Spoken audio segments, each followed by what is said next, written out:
Hello there. It's nice to have you back. Today I'd like to talk about notebooks. Lots of teachers use notebooks, and certainly students should keep notebooks of all their classes. I graded notebooks, and in fact, twice a semester, grades on notebooks counted as test grades. Therefore, my students had to keep notebooks.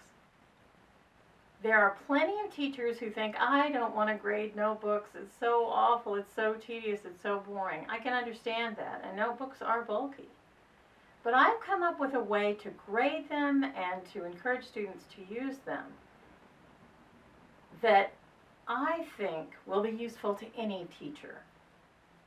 Notebooks actually allow students to learn a skill that is an adult skill that I was not afforded until I got to college. And because I didn't get that skill until college, it was rough. Those first couple semesters at college were very difficult for me because I had never had a teacher require me to keep a notebook. They told us to keep notebooks and to keep notes, but they didn't require a notebook, and so I didn't really know how to make one. After I had been teaching for just a little while, I taught math for just a tiny time, and then I was teaching English. I became perfectly aware of how students can lose track of what they've done, and I became aware that it can be really difficult if there's an error in the grade book to address that, because I designed my classes so that one paper fed into another. So for notebooks, I came up with a grading method that was easy. I could do it in one class hour. They did not turn them in. I would call them up individually. They would be doing some sort of study sheet in a class, and I would call them up individually and check their notebooks right there. And it was a 5-step thing, and 10 points, 2 points per category of grading. And it went quickly, and it encouraged them to keep track of their material. And as an adult, we really do need to be organized enough to keep track of what we've done that year, of our bills, of the bills we've paid, the bills we've had, the taxes, the receipts, those kind of things.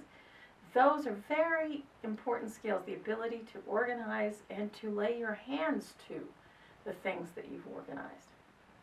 So, the 5 categories I had on the notebook grade were, first of all, neatness. That one's pretty obvious. Completeness. That one's obvious too. They need to have it well, nicely clean. They need to have it, all the stuff that they're supposed to have in that notebook should be in there. The third thing was organization, and I gave a required organization for the notebook. I allowed them to vary it in certain ways, but generally speaking, I required a certain organization on the notebooks. And so when I looked at the notebook, I better be able to see those visible tabs that tell what is in what section. Then I added a category called facility. I would ask them for the notes for a particular day or the assignment for a particular day, and they would be required to lay their hand to it quickly. And if they couldn't, that would cost them facility points. The last points were course description. They were required to have a course description at the front of their notebook, all of them, and there's a reason why.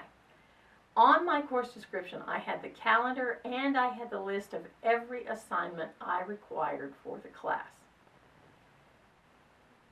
This was so powerful because it allowed students to learn to calculate their grades without having to check any computer. They could just look at that cover and see that course description and see what assignments they'd done, what scores they'd earned, add them up, and divide by the number of scores they had. And because it was on a 10-point scale, everything was 10 points, it was really easy for them to calculate. Another thing I really liked about the notebooks, they demonstrated how students could progress. I taught all levels.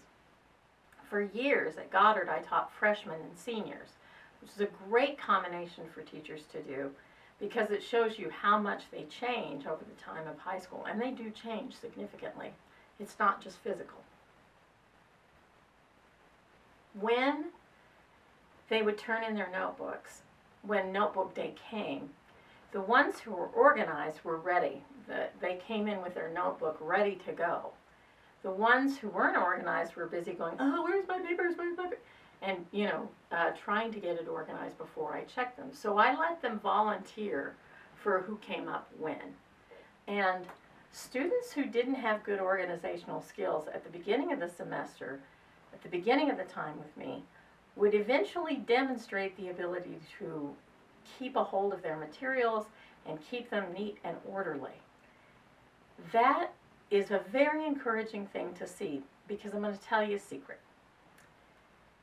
Because I taught freshmen and seniors, I would get seniors in and they would say, we never learned that, of some other class that had that content, some element of grammar or composition or rules or something like that. They would say, we never had that. But because I taught freshmen and seniors, I knew what they had had. So when they said, we never had that, I knew they did have that, and in fact, I could go back and find where they passed a test on that.